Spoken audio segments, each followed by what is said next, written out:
This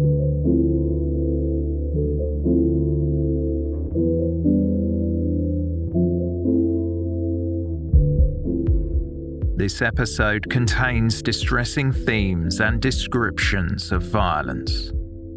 This podcast is intended for a mature audience. Listener caution is advised. They Walk Among Us is part of the Acast Creator Network.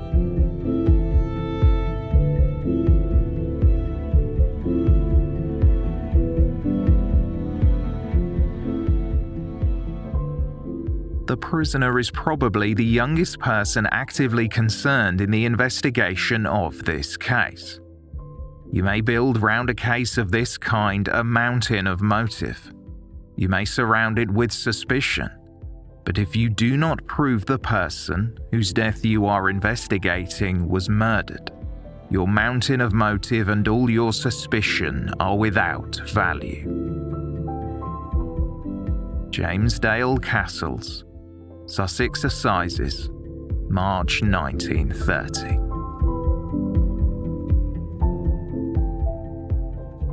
Welcome to Season 7, Episode 14 of They Walk Among Us, a podcast dedicated to UK true crime.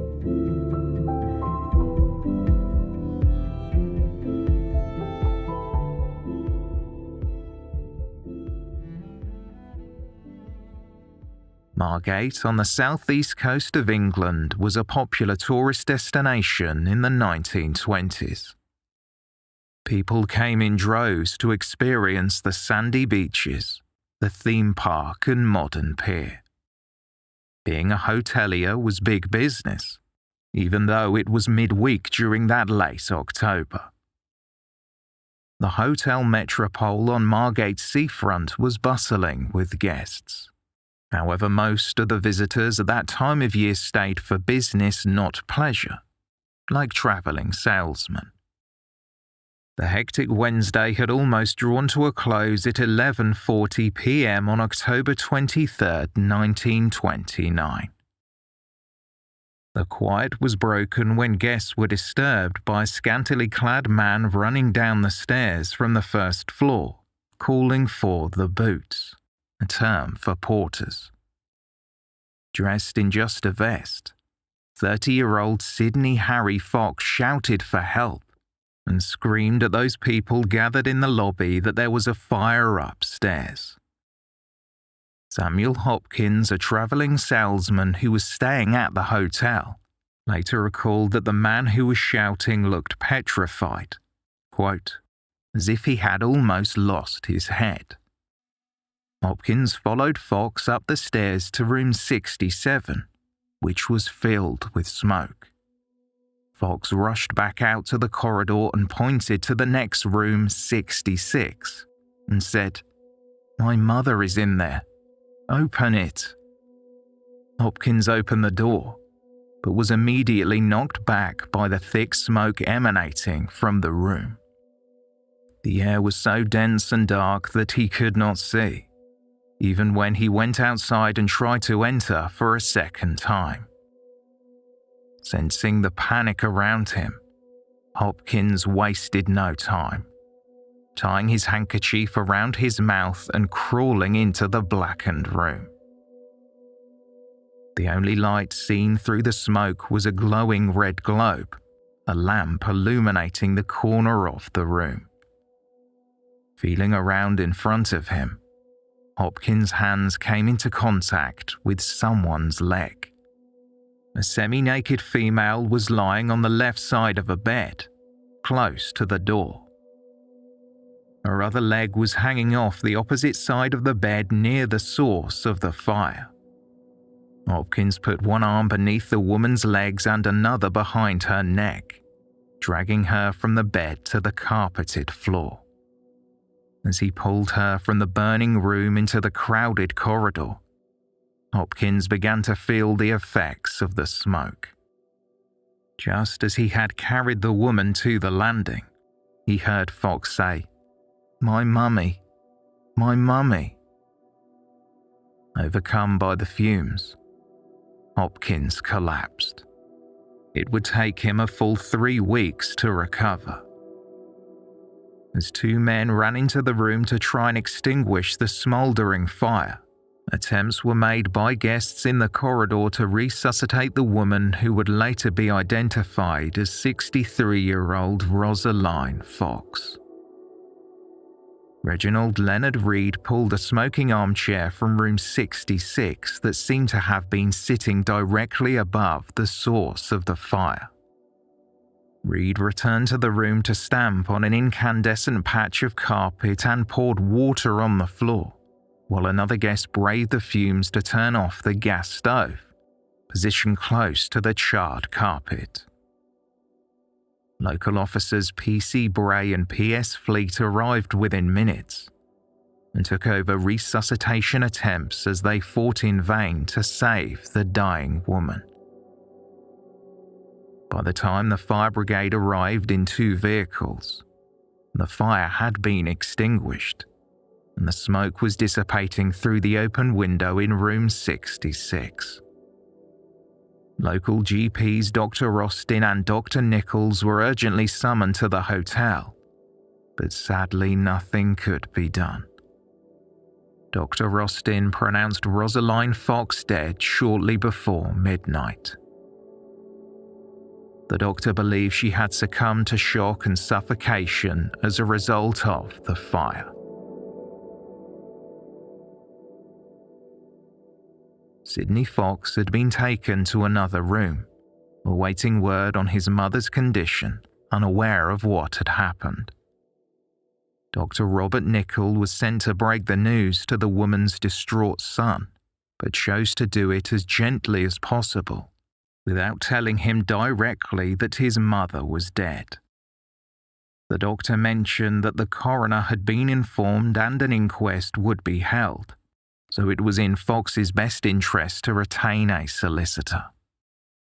When Sidney Fox realised what that meant, he almost collapsed. Dr. Nichol later recalled, "As I went on, he became more agitated and finally extremely agitated, so much so that I was shocked. I was surprised to see a man so agitated. His distress increased enormously as I spoke to him." Sidney Fox asked if he could see his mother again, and he was taken to the downstairs room where her body had been carried. Fox wept beside her for a few moments before leaving, and the doctor felt it was in Sidney Fox's best interest to be sedated. Dr. Nichol administered a dose of morphine through a hypodermic needle. Then Fox was led to a different bedroom, one that had adjoined his mother's. As he became more composed, Fox spoke of the coincidences between his mother's death and the recent death of a friend. 90-year-old Lady Paget, who had once been Queen Victoria's lady-in-waiting, had fallen asleep next to the fire while reading a newspaper. The paper had somehow come into contact with the flames and ignited the elderly woman's clothing. With the doctor's permission, Inspector Palmer from the local police force spoke to Sidney Fox as he lay in bed in the early hours of the morning. When asked to give an account of the events preceding the fire for the inquest, Fox said that his mother had gone to bed at 9:45 p.m. and he had given her the evening paper. Fox told the inspector, "I lit the gas fire and asked if I should wait to turn out the light. She said, 'No, that will be all right.' She was not undressed. My room is next to hers, number 67. It opens into her room, which is never locked. I came downstairs and retired about 10:45 and went to sleep. I was aroused about 11:30 by what I thought was a window rattling. I got up and noticed the smell of fire and closed my window and went to her room to see if it came from there. I found the room full of smoke. I saw a light near where the gas stove would be. I entered the room but was beaten back by smoke. I went downstairs for a porter, and a number of people entered the room. I saw a man drag her out unconscious. I could not say if she was breathing. She frequently read the paper in her bedroom. I cannot say if she undressed in front of the fire. Neither of us smoked. She was a good sleeper. Dr. Nicol agreed with Dr. Austin that the woman's condition indicated that she had either died from suffocation from the fire or shock.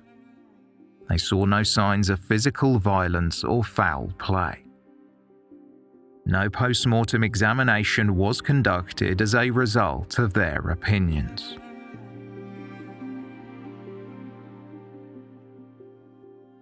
The police and the fire brigade carried out an inspection of the room, reporting their findings at an inquest held the following afternoon in the town hall, overseen by Borough Coroner Wilson Price. There was an open book found on the floor, a few feet from the gas fire, and it was believed that the source of the smoke had been a patch of carpet beneath the large armchair, positioned 1.5 feet from a fender that was in front of the gas stove. A bundle of burned clothing was discovered on the armchair, which was severely charred on the side that had been closest to the fire. One leg had been damaged. A patch of carpet between the fender and the fire was unburned, as if something had formed a bridge between them.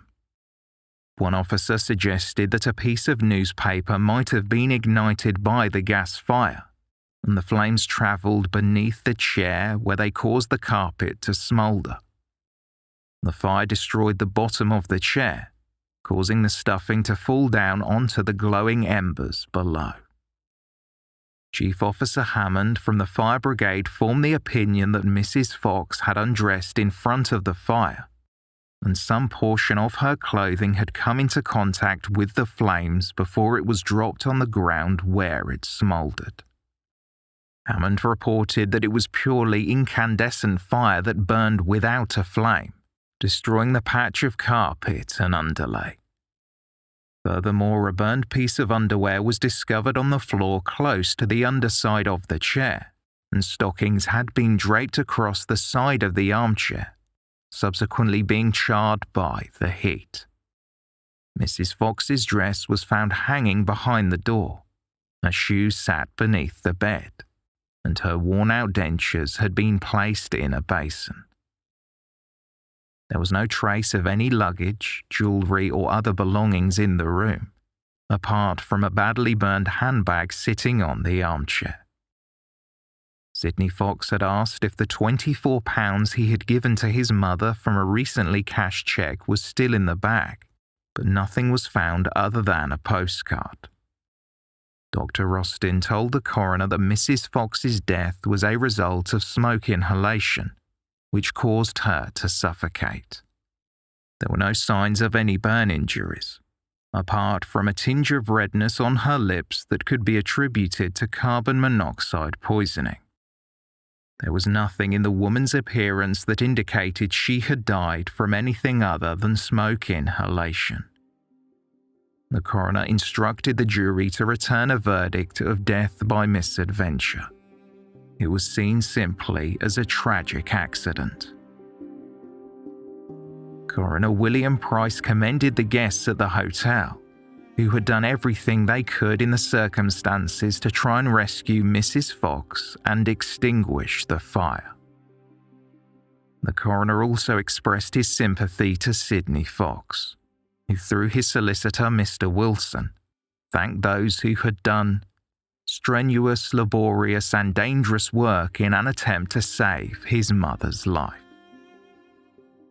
With the inquest over, Rosaline Fox was buried the following week after a lavish funeral in the Norfolk village where she was raised. Newspapers reported a tragic end to the week-long stay for the mother and son, who had recently returned from visiting the graves of Mrs. Fox's other children in France.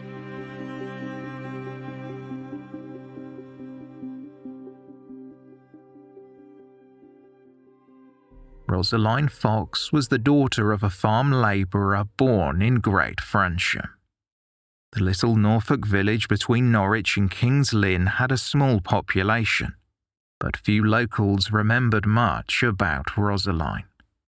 A childhood accident left her with a distinctive scar on the right side of her nose, and she was described as being quiet and flighty. Shortly after she turned 20, Rosaline married William Fox, a signalman for the Great Eastern Railway, but the relationship was not to last. Little is known about what happened to William, but it's believed that he left his wife and their sons William and Reginald soon after their eldest child turned 6. Rosaline went on to have 2 more sons, Cecil and Sidney, whose fathers were not listed on their birth certificates. By all accounts, Mrs. Fox was adored by her youngest son, who had told the police that she was his only living relative after his brothers had been killed in the war.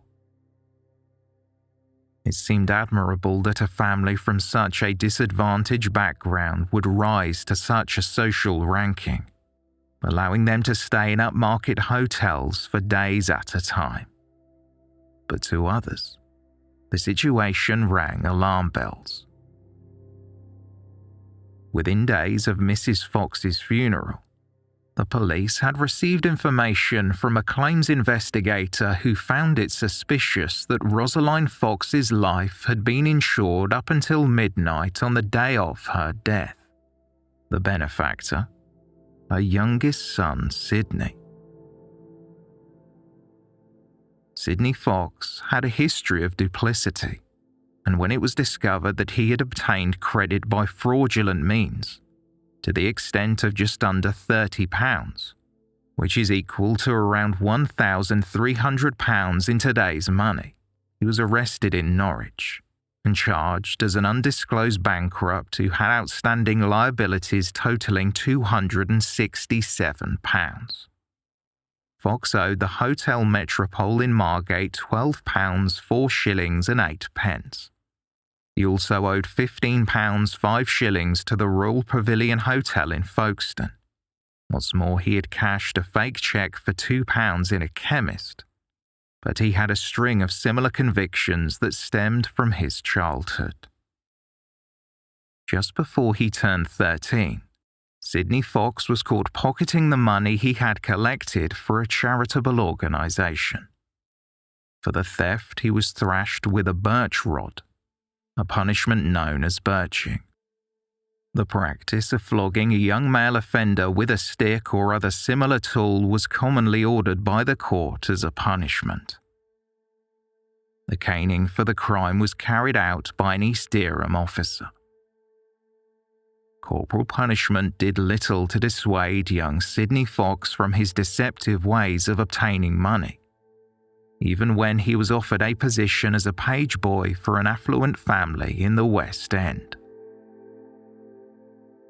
Mrs. Fox and her youngest son had moved to Thornton Heath near Croydon. While the single mother worked in a kitchen, Sidney became acquainted with the Baronet Sir John Leslie and his family at their London townhouse. Associating with distinguished members of high society such as the noble Sir John and his wife, Winston Churchill's maternal aunt, evoked a taste in the impressionable Sidney Fox for the finer things in life. Unsatisfied with working his way to the top so he could afford the life he wanted for himself and his mother, Fox stole from Sir Leslie, and he was fired from his position. According to Lethal Witness, a book by Andrew Rose, Sir Leslie's grandson Shane, it was suspected that by the time of his dismissal in 1916, the teenage Sidney Fox was receiving money from, quote, homo amorous men.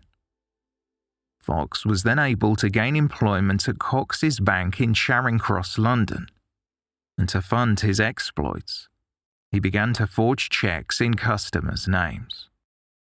Instead of being prosecuted for these crimes, Fox was ordered to enlist in the armed forces at a time when soldiers were needed during the First World War. Sidney Fox seemed to elicit sympathy from older men in the army, and he was enrolled as a cadet in the Royal Flying Corps, the army unit that preceded the RAF. Fox was then arrested at a West End club wearing a lieutenant's uniform by an officer who said that Fox had obtained, quote, such money as he could make out of sexual perversion.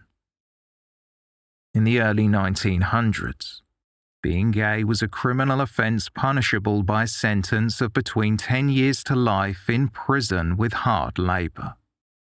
Even decades later, when Alan Turing, a gifted mathematician who broke the Enigma code during World War II, was convicted of gross indecency, he was chemically castrated. Sidney Fox was believed to have been in intimate relationships with high-ranking servicemen and members of high society. His connection to one would later be used to cast suspicion upon him for a crime much greater than fraud. After serving 3 months in Hove Prison for forging checks, Fox was sent back to the army before being discharged from service after being diagnosed with epilepsy. Between 1917 and 1928, Fox was in and out of prison 4 times, but he had more than greed as a motivation. His mother was suffering from partial paralysis, which limited control over her muscles and led to difficulty walking. Fox rarely left his mother's side apart from his spells in prison. However, upon his release, he would always return to her. It suited the mother and son to obtain credit by deceiving people. They would stay at hotels for a day or two without having to pay because they gave the impression they were wealthy. As a security deposit, Sidney Fox would hand the manager a sealed envelope that he said contained valuable documents. He assured them he would wire the amount owed after checking out. In February 1928, unsurprisingly, Fox was sentenced to 12 months in prison for stealing, again from another employer. His mother was admitted into St. Mary's Infirmary as a sick and destitute person. She remained there until her youngest son's release in March 1929. Despite their joint income of just 18 shillings a week from Mrs. Fox's pension and Sidney Fox's disability pension of 8 shillings, the mother and son were able to stay in hotels across the country that cost more per night than they received in a week. Part of their scheme involved the purchase of accident and travel insurance. They often journeyed with nothing more than the clothes on their backs, but they would claim for lost luggage. Mrs. Fox had been insured for a total of 167 days between April and October 1929. Most of the policies were for a few days at a time, extended every so often as the pair moved around. Sidney and his mother had travelled to Douessant Military Cemetery in France to pay their respects to 2 of Rosaline's other sons. The second youngest had died during the war, and the second eldest had been killed in a blast in 1916. When they returned, the mother and son stayed in different hotels throughout the southeast, across Colchester, Folkestone, Canterbury, and finally Margate. A seaside town on Kent's northern coast was relatively quiet in October 1929. The majority of the guests at the hotel in October appeared to be salesmen. When the well-dressed Sidney Fox and his elderly mother checked in on October 16th, they had no problem securing 2 rooms for what was supposed to be a one-night stay. They were given rooms 68 and 70 on the first floor, The following day, Fox went to the reception desk and asked to extend their stay. He handed the clerk a sealed envelope and asked them to keep it in the safe as it contained valuable documents. On October 18th, Fox spoke to the hotel manager Joseph Harding and asked him for a recommendation for a good insurance brokers. He mentioned a £25 cheque that he had to cash. Mr. Harding offered to cash it for him, but Fox said he intended on going to London anyway and would do it at a Lloyd's bank. Sidney Fox spoke about a new house his mother had just purchased in Lyndhurst and said that their luggage had been sent there, but they were awaiting refurbishments to be completed before they moved in. This explained why the guests only had one outfit and why Fox was using petrol to clean his suit jacket. Joseph Harding later recalled, "Each time I spoke to Mr. Fox, he said that he was leaving the following morning." On October 20th, Fox came down to the reception and said that his mother had contracted a chill and had just fainted. The manager gave him some sal volatile, smelling salts often used to bring someone around who had just fainted. Joseph Harding phoned the local doctor, Dr. Austin, and asked him to attend. The hotel staff had noticed that Mrs. Fox seemed to be unwell. Her hands and feet were discoloured and cold. She had a fixed gaze and a shuffling walk, which meant she often needed an arm to hold as she moved from the dining hall back to her room. The receptionist suggested that Fox and his mother move into some adjoining rooms, 66 and 67. Room 66 had a gas stove which the other rooms did not. The chambermaid brought hot water bottles up to Mrs. Fox, who was in bed complaining of abdominal pain. The bill for their stay was £5 6 shillings 11 pence at this stage, but Fox said that his mother was too unwell to travel, so they moved what little belongings they had into rooms 66 and 67. Dr. Austin arrived to examine Mrs. Fox in her room. Sidney Fox noticed that the doctor seemed to be intoxicated and was dismissive of Mrs. Fox's complaints. The doctor put his thumbs on the side of his head and wiggled his fingers as he said, "You're all right, old lady. Boogie, boogie." The police report notes that Dr. Austin was too drunk to give a statement when he was first interviewed, and Fox was dissatisfied with the care his mother had received. The doctor left a prescription for a tonic which was collected from Wall's chemist. The 8-ounce bottle contained 16 doses of chloroform water. Speaking with hotel staff, Fox said the chemist had to break down the prescription and told him occasionally doctors prescribed excess amounts. Fox had handed the pharmacist a promissory note for £2, written on headed paper from the Hotel Metropole that was signed Rosaline Fox, but the chemist could not accept it because it only had a 1-pence stamp on it.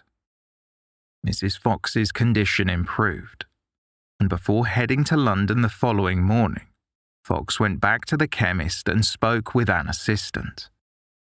He told her that the pharmacist had said it was fine to cash the £2 cheque if he fixed another penny stamp to it and had it endorsed, which Fox assured her he had done. The assistant took the 4 shillings owed for the prescription from the amount and gave him the rest. Fox had left a 6 shillings 6 pence tip with the chambermaid, Louise Bickman, and asked her to look after his mother while he went to London. Sidney Fox called the hotel later that day to check in on his mother too. On October 22nd, Fox went to Pickford Limited in High Holborn and completed a form for an insurance policy for his mother from the Ocean Accident Guarantee Corporation, covering personal accident insurance for tourists and travellers. Her address was listed as the Hotel Metropole in Margate. Mrs. Fox had at least 12 one-day policies from Pickford Limited from April 1929, up until that point in October. The one-day policies cost 2 shillings and covered accidents involving the loss of limb or life. That same day, Fox went to the Cornhill Insurance Company, where his mother had a policy taken out in August of that year. Fox had renewed it until October 20th, but asked for an extension until midnight on October 23rd. This policy had previously been extended 6 times. Fox also travelled to Wesleyan and General, where he renewed a long-standing insurance policy his mother had first taken out in 1913. Those policies were worth a total of £3,000 in the event that Mrs. Rosaline Fox died in a sudden and violent accident before midnight on October 23, 1929, the day of the fire. Fox reportedly had difficulty affording the train fare back to Margate, asking a boarding housekeeper, Gertrude Platt, whose house Fox had previously stayed in with his mother, if he could borrow the 16 shillings and 10 pence he needed. On the morning of October 23rd, the chambermaid brought tea for Mrs. Fox in room 66. She noticed that her dentures were lying on the floor beside the bed instead of the basin where she usually placed them overnight. Waitress Gwendolyn Bugg recalled seeing Mrs. Fox in the dining hall that evening. Quote, "Her eyes seemed fixed, and she walked with a wobble or a shuffle. She always had to be led in and out of the dining room. Her condition was the same as usual, and Fox was very attentive to her." Mrs. Fox went to her room after dinner, and her son told staff members that her condition had improved and she was in good spirits. He said, "Mother and I have had a sham fight, which shows she is well." Fox was seen in the lounge until 10:40 p.m. that evening. He had gone to the hotel across the street to purchase a half bottle of port for his mother, drinking half of it in her room, while she read the evening paper and ate some grapes. Before retiring for the night, Sidney Fox asked the clerk how much he owed and was told it was £12. Fox said they would be checking out the following day, and he would settle up then. The staff at the hotel all described Sidney Fox as a devoted and considerate son. But just before midnight, Mrs. Fox was found dead in room 66, and when Sidney Fox's past indiscretions were uncovered, the circumstances of her death were viewed in a new light.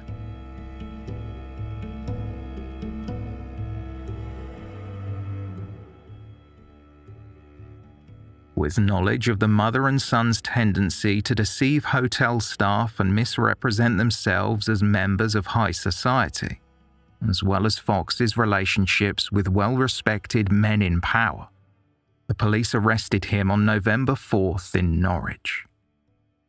In the days that followed his mother's death, Sidney Fox had retained the services of a solicitor, Mr. Wilson, checking out of the Hotel Metropole before arriving at a hotel in Norwich. From that hotel, Fox had sent a letter to the bookkeeper at the Metropole that read, "I am not feeling too well. I do wish tomorrow had passed. It does not seem possible that last week the poor dear soul was well. How I shall miss her. We had been such pals. There is one thing I do thank God for, and that is the kind friends who did so much to help me."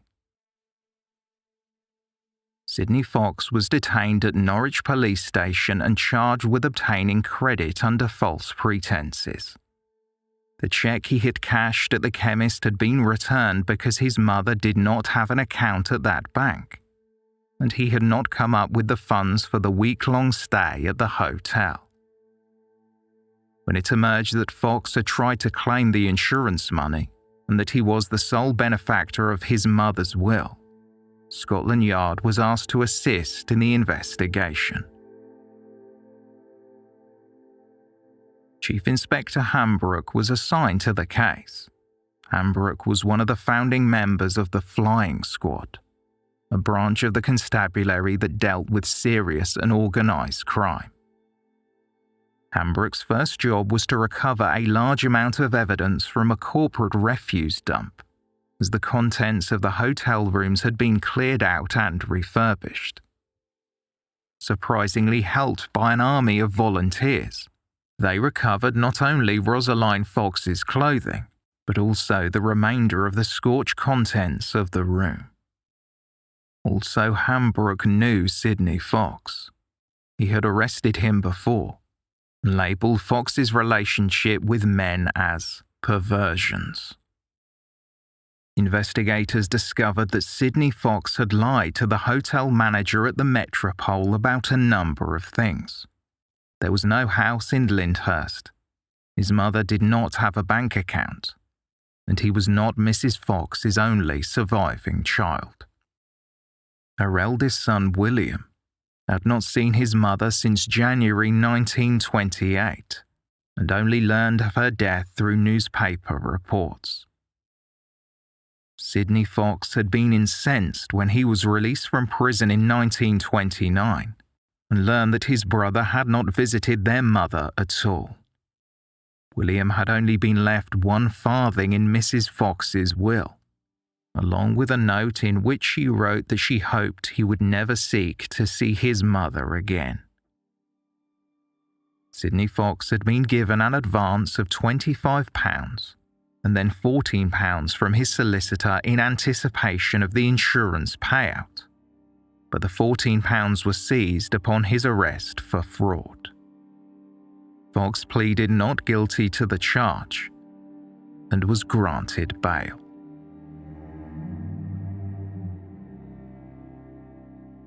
The Home Office authorised an order for the exhumation of Rosaline Fox's remains on November 9th, over 2 weeks after her death.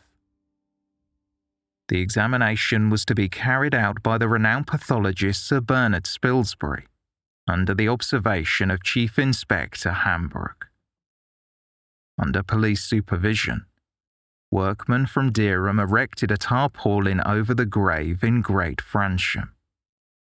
The schoolhouse was to be turned into a makeshift examination room so the post-mortem could take place nearby. The old tables and chairs on which Mrs. Fox may have once sat while she attended the school were pushed to one side to make space for trestles that would support the oak coffin as it was opened. The blinds were shut tightly to prevent curious reporters or spectators from watching the exam, conducted under a brightly burning oil lamp with just Spilsbury and Hambrook in attendance. The groundskeeper Arthur Cross identified Rosaline Fox by the distinctive mark on the right side of her nose. He said, "I could not possibly make a mistake. Rosaline bore that scar when she was a little girl. Everybody in the village at the time knew of the scar, which was a big one, and can be seen plainly." After 3 hours, Spilsbury and Hambrook returned to London and Rosaline was reinterred. Spilsbury had taken organs to be sent to the Home Office analyst Dr. Roche for examination, but it took over a month for him to send them, and the post-mortem report was not compiled until December 1929. Sir Bernard Spilsbury had found recent injuries to the deep tissue of the neck and tongue, and believed the fire did not cause Rosaline Fox's death. In the pathologist's opinion, death was due to asphyxiation, caused by manual strangulation. The absence of bruises and marks could be evidence that she did not resist. There was also a lack of soot on the inner surface of the air passage and no carbon monoxide in the blood, which would be expected in someone who died from smoke inhalation. Sir Bernard Spilsbury believed Mrs. Fox died very soon after the fire started, if not before. He said that if steady pressure of fingers were maintained in the same area for a period of 2 minutes after death, no indications of bruises would occur at all on the skin of the throat. If his conclusion was correct, it could not have been an accident or self-inflicted. Room 66 at the Hotel Metropole had remained sealed while the investigation was ongoing. An empty medicine bottle and a sparingly used small bottle of petrol were taken from the room for analysis. The grand jury returned an indictment for fraud, and Sidney Fox's trial was set to take place at Kent Criminal Assizes.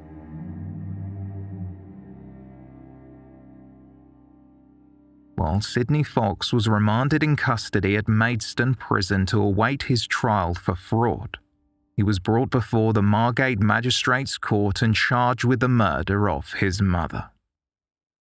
An enormous crowd had gathered outside on January 9, 1930, all eager to catch a glimpse of the man accused of the first case of matricide in recent memory.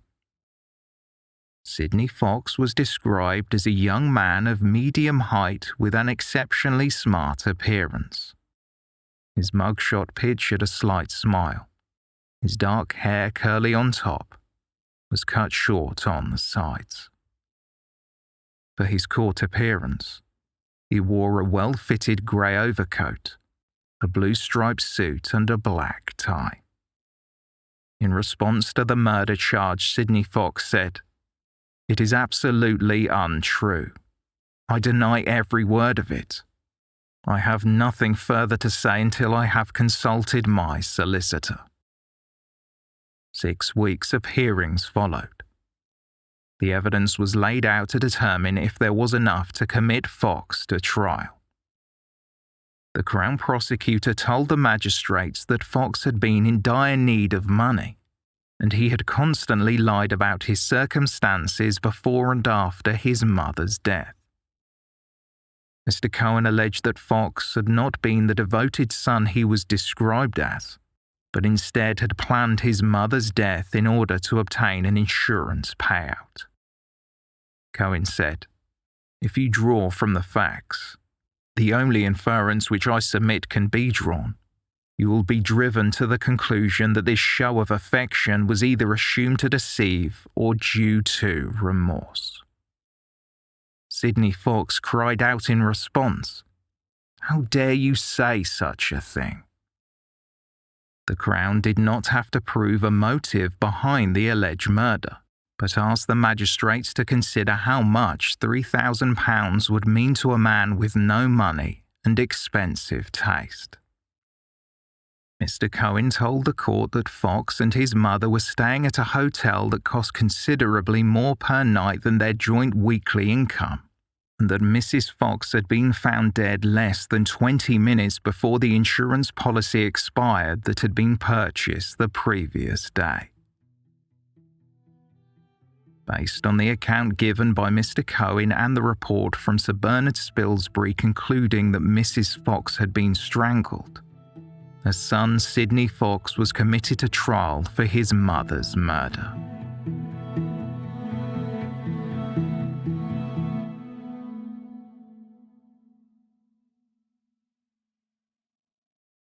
On March 12, 1930, the trial at Sussex Assizes in Lewes opened before Mr. Justice Rowlett. The judge told the jury there would be 72 witnesses in the case, and the material facts were scattered up and down their evidence. Mr. Justice Rowlett advised the jury to send telegrams home, as jurors would be required to remain in a secure location until the conclusion of the legal proceedings.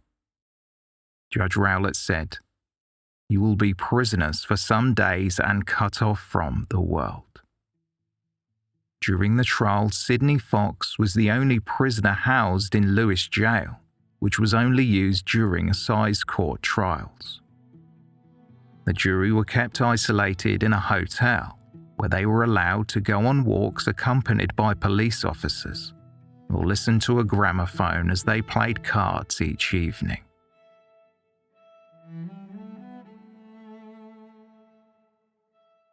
The trial began with an opening statement by the Attorney General Sir William Jowett.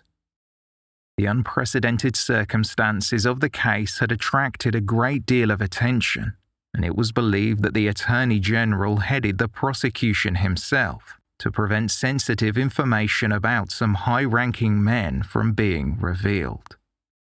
Sir William Jowett spoke about Sidney Fox's record of obtaining credit by fraudulent means, and said that while that did not make Fox a murderer, it did give the jury a clue as to a possible motive. Quote, "Whether you do or do not take a favourable or unfavourable view as to his conduct in certain matters which are incidental to this case is neither here nor there. But I cannot leave out these matters for this reason. It is essential in judging this case you should bear this fact clearly in mind, that it is manifest from what I am going to say that Sidney Harry Fox and his mother were in desperate financial straits. They were spending every day a good deal more than the joint weekly pensions of 18 shillings. The Attorney General described Mrs. Fox as being old for her years, and spoke about the paralysis that caused her to walk with a shuffle. Sidney Fox was described as a plausible and well-spoken young man who came across as intelligent and well-educated.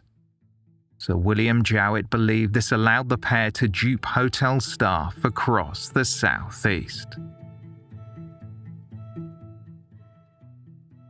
The prosecution would argue that Sidney Fox had been planning his mother's demise for some time, and he had apparently considered different ways to bring about her death. They disputed his story about Dr. Austin being drunk, and overprescribing medication to his mother was an alternative method Fox had considered. The Attorney General said, "What possible point was there in this man telling these stories on the Sunday, unless it showed that he was at that time casting about in his mind to try to think of a method to achieve what he wanted to achieve?" The Attorney General suggested that Fox was running out of time, and the £12 bill for their stay at the Hotel Metropole was looming.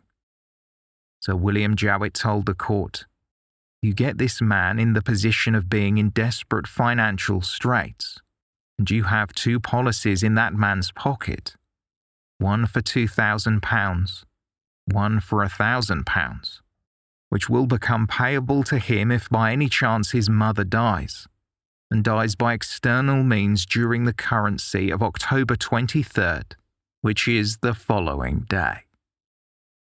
The Attorney General argued that Sidney Fox had attempted to lay the foundations for his cover-up by telling a witness he'd had a sham fight with his mother, which would also account for any bruises Fox might have sustained if his mother struggled when he tried to kill her. Addressing the jury, Sir William Jowett said that Fox was seen heading to his room at 10:40 p.m. He had in his pocket a bill for the hotel, the Attorney General said, and you will know he had not the means with which to pay that bill. He had two policies in the other pocket and went down, had some drinks and repeated that he would be leaving the next day. Just ask yourselves as men and women of the world what his thoughts were as he walked up the stairs at 20 to 11 on the 23rd. He was committed to going the next day. His pleasant stay at the Hotel Metropole had come to an end. If by any chance Mrs. Rosaline Fox died by violent external means in the course of the next hour and 20 minutes, he was entitled to receive £3,000. What happened in room 66? What happened in silence. There was no sound. It was not until within 20 minutes of those two policies coming to an end that Mr. Hopkins, who was sitting in the hall, saw Fox running downstairs, scantily clad in his undergarments, shouting, "Where is the boots? I believe there is a fire. There is a fire." The prosecution referred to the testimony from Sir Bernard Spilsbury, which formed the basis of their case. It was claimed that Fox had strangled his mother on her bed and used a pillow to stifle her screams, before setting a fire to try and conceal his crime. A pillow had been found on the nightstand in the aftermath of the fire, instead of being on the bed where it would be expected. The prosecution contended that this was evidence that it had been used during the murder. In contrast to the testimony provided at the inquest, Chief Officer Hammond from the fire brigade had formed the opinion that the fire could only have been started with petrol. Coincidentally, there was a bottle of petrol found in the room. The hotel staff had seen Sidney Fox use the small bottle of fluid to clean the only suit he owned while he was a guest at the hotel, but the prosecution alleged that it served an entirely different purpose.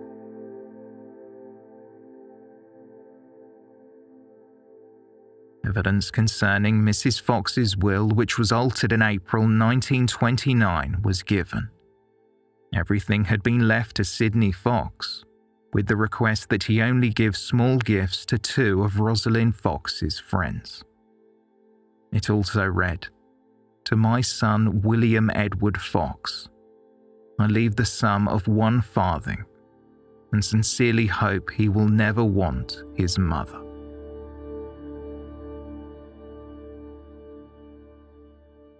The first people to arrive at the scene testified about the measures they took to try and revive Mrs. Fox and extinguish the fire. The police officers had attempted artificial respiration by pulling her tongue out and hitting her back. In the defence's favour, there was evidence that most of the damage caused to the patch of carpet considered the point of origin for the fire had in fact been caused by people stamping on it to smother the burning fibres.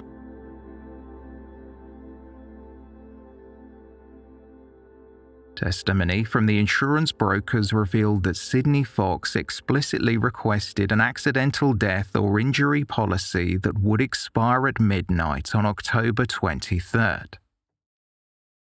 Policies were usually set to expire at midday, but it was not completely unheard of to extend them for evening travel.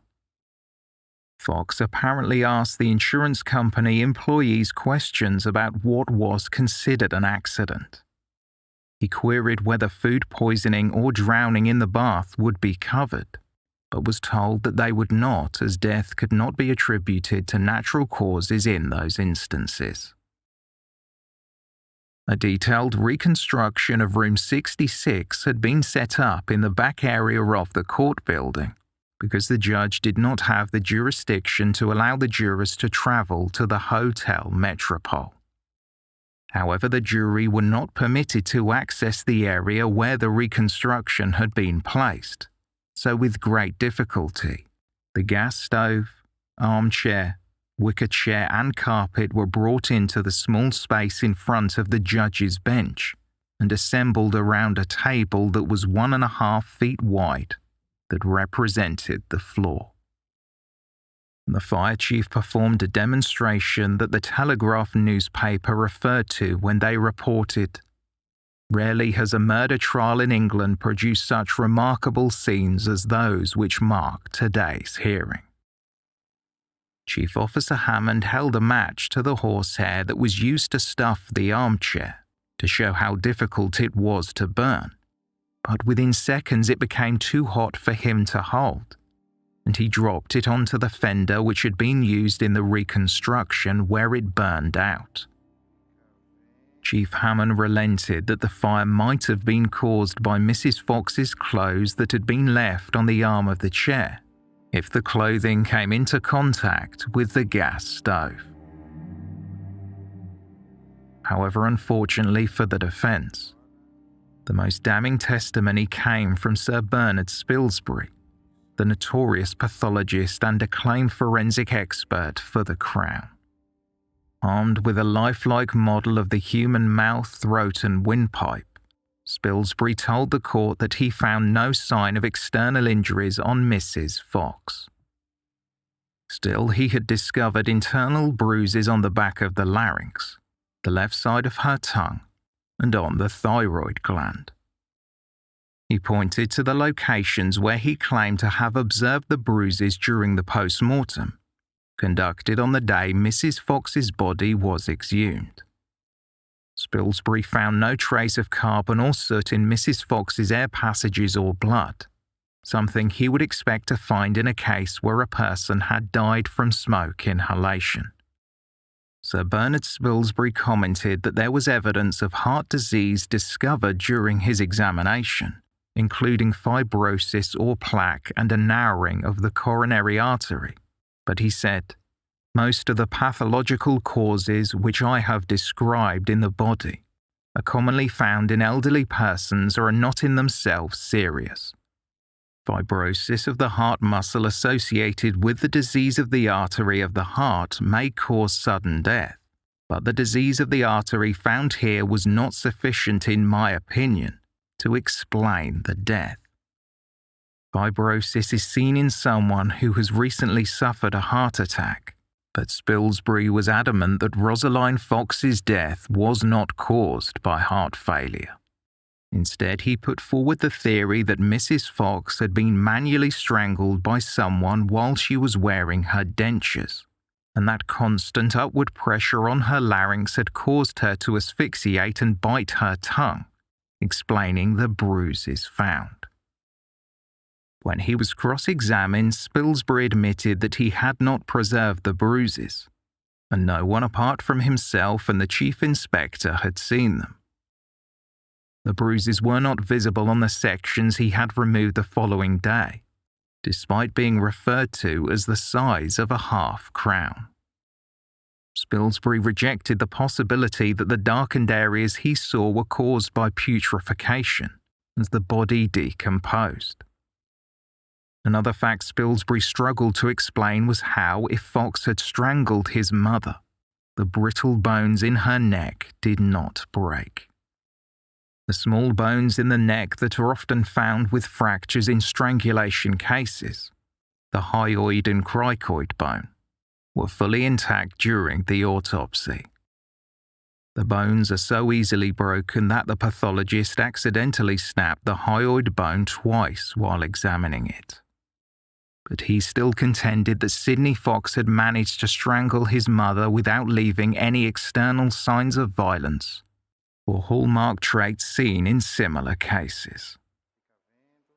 When Fox's counsel, James Dean Castles, was finishing his cross-examination of Sir Bernard Spilsbury, he asked him, "In your experience of strangulation cases, have you ever known a case with fewer signs than this?" Spilsbury answered that he had not. The next medical expert to testify was Dr. Weir, a pathologist from the National Hospital for Diseases of the Heart. Dr. Weir had reviewed Spilsbury's report, and apart from the internal bruises noted, Dr. Weir said that Mrs. Fox could have died from heart failure while she was being strangled, but admitted it was his initial assumption that she had seen the fire, tried to get out of bed in a state of fright, and had a heart attack.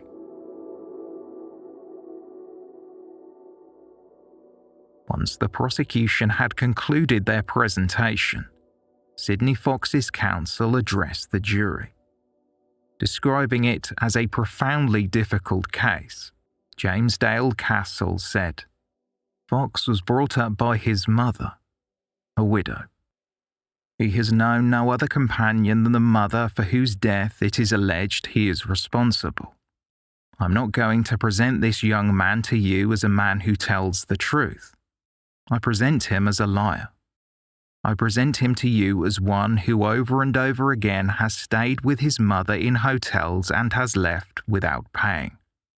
I present him to you as a man who, from the experience that he had, was able to go into hotels and, by his plausibility and by his duplicity, to obtain for his mother and himself comfort and attention which neither of them could afford, to which neither of them was entitled, and which in its surroundings was altogether beyond their station. He was bound to be a liar.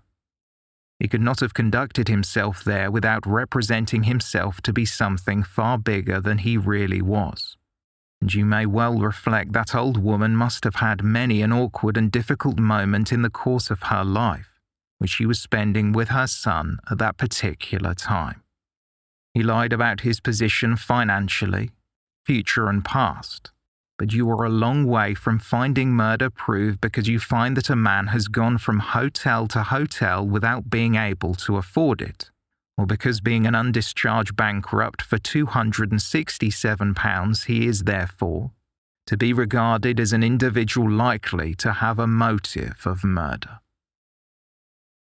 Castle said that the insurance policies had been put forward as Fox's motive, but reminded the jurors that the motive had existed since May 1929. If Fox wanted to kill his mother, he could have done it at any hour during the 167 out of 176 days she was insured before her death. Castle said that Fox had not taken the insurance out to cover his mother's death, arguing, "In my submission too much has been made of the insurance policies. The reason for taking out these policies was that, in the event of his mother meeting with an accident, they would have been provided a weekly maintenance which would have given her comfort and medical attendance, very different from that she had had for 15 months in a poor law institution. They provided it at a cost which was infinitely small." Castles asked the jury if they thought it strange how everything seemed to go in Fox's favour on the night he supposedly murdered his mother. No one who saw the body that night saw any signs of violence. The fire had seemed to deceive the police and firemen too, as they did not report it as suspicious.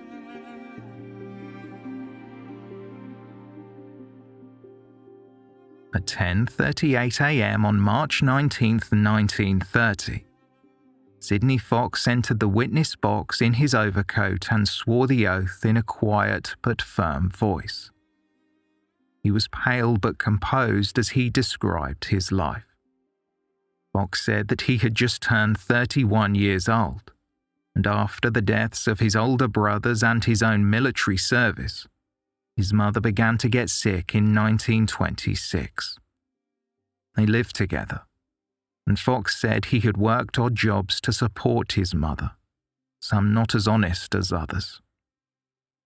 Fox admitted to lying numerous times to impress people and to stay at hotels where he and his mother could be comfortable. He had not asked for adjoining rooms or a room with a fireplace when they checked into the Hotel Metropole, and denied purchasing insurance for any other reason than to appease his mother's request. He relayed the sequence of events that preceded the fire on October 23rd once more. He brought his mother to her room, lit the gas fire, gave her grapes and the evening paper, and placed a wicker chair close by for her to use as a table. She sat reading while he went to get her some port before he helped her undress. He left her room just after 10 p.m. Tears welled in his eyes, and his voice trembled when he told the court, "I kissed Mother good night and asked if I should come into the room again to turn out the light. She said no." Under cross-examination, Sidney Fox said that he kept up the pretense of having money, including £24 in his mother's handbag, because he did not want anyone to know that they had been staying there without the means to pay. When asked how they had supported themselves, Fox mentioned a Mrs. Morse. He seemed embarrassed when asked to tell the jury who Mrs. Morse was, and said she was a very well-to-do Australian lady living with them in Southsea. Mrs. Morse was a married woman who had moved to the UK with her son so they could be educated there. In an ongoing divorce proceeding, Sydney Fox was cited as a correspondent. Mrs. Morse had made Fox the benefactor in her own will before she left the country in late 1929. It was intimated that Fox had intended to go to Australia after his mother's death. One question that puzzled guests and the prosecution was why the door to Fox's mother's room was closed after Sydney Fox ran downstairs to raise the alarm. Fox could not remember shutting the door, but said in the panic he was in he might have, possibly to stop the smoke from spreading. In a barrage of questions, the Attorney General asked Fox, "Did you go towards your mother's bed before there was any fire and stretch out your hand against your own mother? Did you then start a fire? Did you move the little cane chair back to the window? Did you come out of your own room and shut the door and then go down and give the alarm? Did you destroy your mother on the night of the 23rd of October in order that you might reap £3,000 from those policies?" Fox answered, "Most certainly not. It is a horrible suggestion."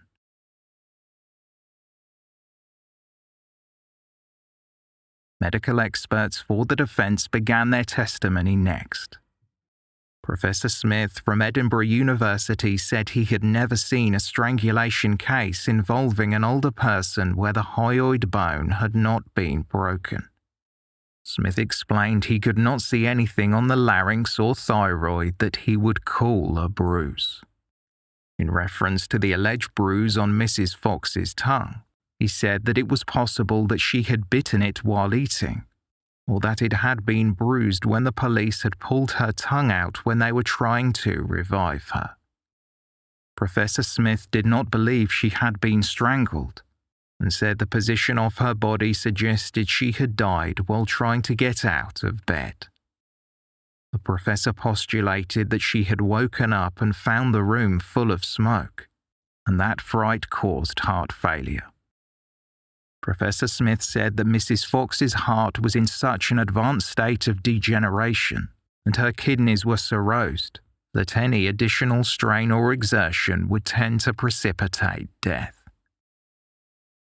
Another expert, pathologist Dr. Bronte, agreed with Professor Smith that the cause of death had been heart failure as a result of heart disease and shock. He said that no saliva had been found on the pillow to corroborate the suggestion that it had been used to stifle any screams while Mrs. Fox was being throttled, and said that the bruises Sir Bernard Spilsbury claimed to see were likely putrefaction stains.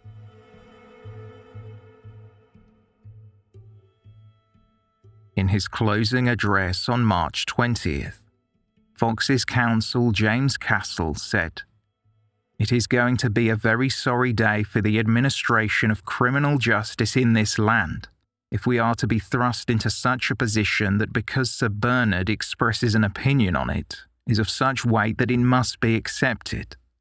It has been said that this is a murder for money. Would you not think that Fox would carry out a murder of that kind when Mrs. Fox was insured for the highest amount? There were times when she was insured for £4,000. Castles asked the jury to consider if it had been proved that Mrs. Fox had been murdered. How could Fox strangle her without leaving any external marks? He said that if Fox had killed his mother and lit the fire, why had he alerted people before it concealed the crime? And why would he kill his mother knowing that it would uncover his fraudulent deceptions?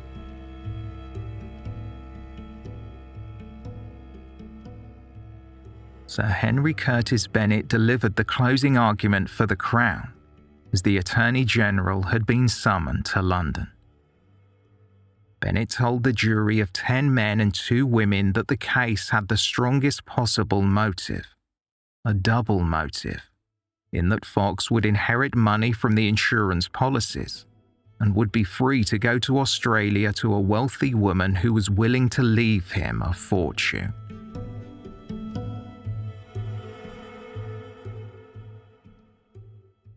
On the 8th day of the trial, Mr. Justice Rowlett summed up the case and said, "No question arises of manslaughter or anything of that kind.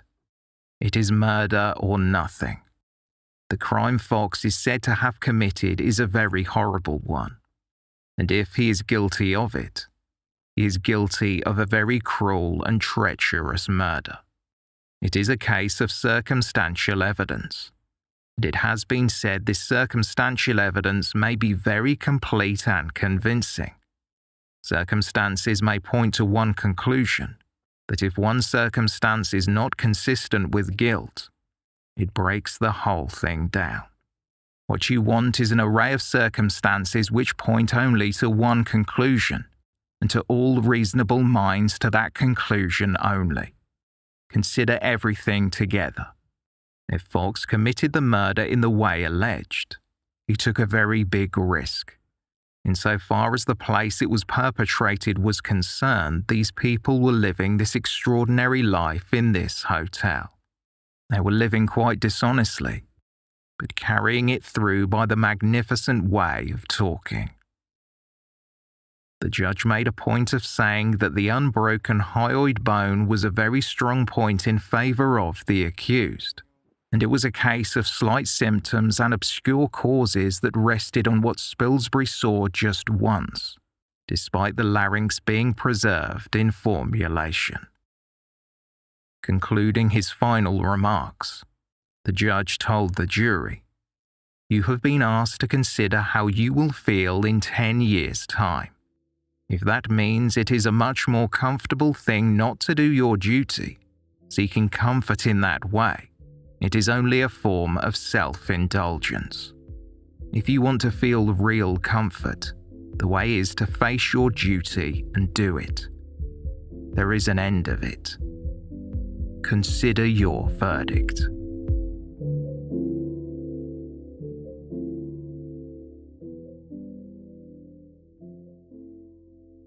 After just an hour and 30 minutes, the jury returned with a unanimous decision. Fox stood in silence as the judge donned the black silk square on top of his grey wig, with one corner facing Fox. The black cap was worn as a judge passed the sentence of death. Fox's eyes never moved from the judge, and he protested, "I never murdered my mother." Sidney Harry Fox had been found guilty.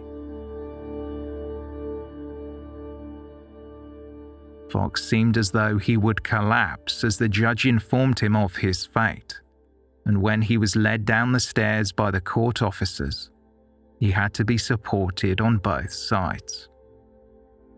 As with any convicted murderer faced with the death penalty, Fox was expected to appeal his conviction.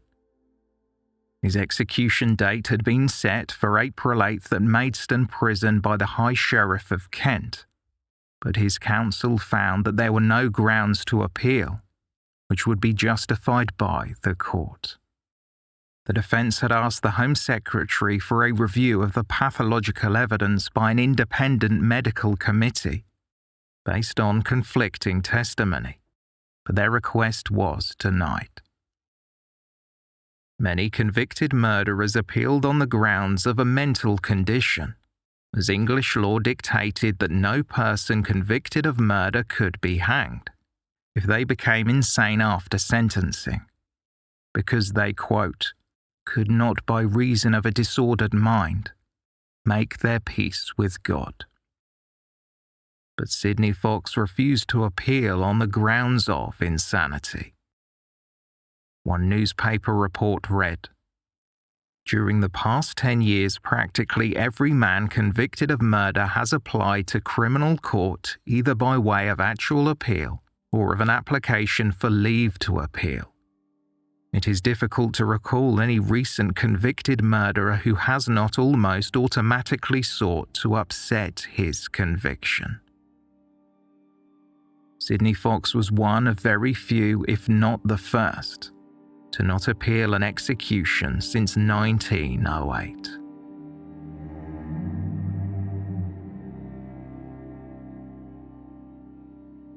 So where are we now? The sentence was carried out at 8:15 a.m. on April 8, 1930. Wearing the same suit he had worn throughout the trial, Sidney Fox walked to the execution chamber, unaware that a crowd of over 200 men, women and children had gathered outside the gates of Maidstone Prison to wait for the bell to toll. Soon after he was pronounced dead, Fox was cited in the reason for a divorce. Evidence was presented that Fox and Mrs. Morse had stayed together in Southsea and a London hotel, which was enough grounds for the judge to grant the dissolution of her marriage. Although newspaper articles were published about a wealthy woman who claimed that Fox had also tried to kill her years earlier, a subsequent investigation revealed that Mrs. Morse was more likely to have been party to a dishonest enterprise than a victim. There are questions on whether homophobia played a role in Sidney Fox's prosecution. Evidence of prejudice has come to light since the decades that sealed the records have elapsed. Many people doubt the safety of Sidney Fox's conviction, including Professor Sidney Smith. In his book Mostly Murder, published almost 30 years after the trial, he wrote about the judge's summation and the prosecution's claim that Rosaline Fox had been strangled, which rested on the sole testimony of what one skilled man observed, and observed at one moment only. Smith wrote, "Perhaps the judge did not quite appreciate the dangerously high esteem in which that one skilled man was held. Perhaps Spilsbury did not fully realize that fame brings responsibility as well as honor. I do not think the jury would have returned the verdict they did if his evidence had been given by anyone else but Spilsbury."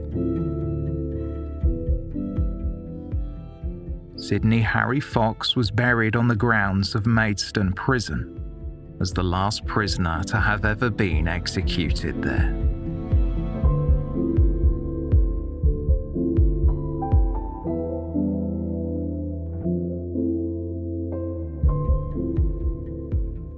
Thank you for listening, and special thanks to our Patreon supporters.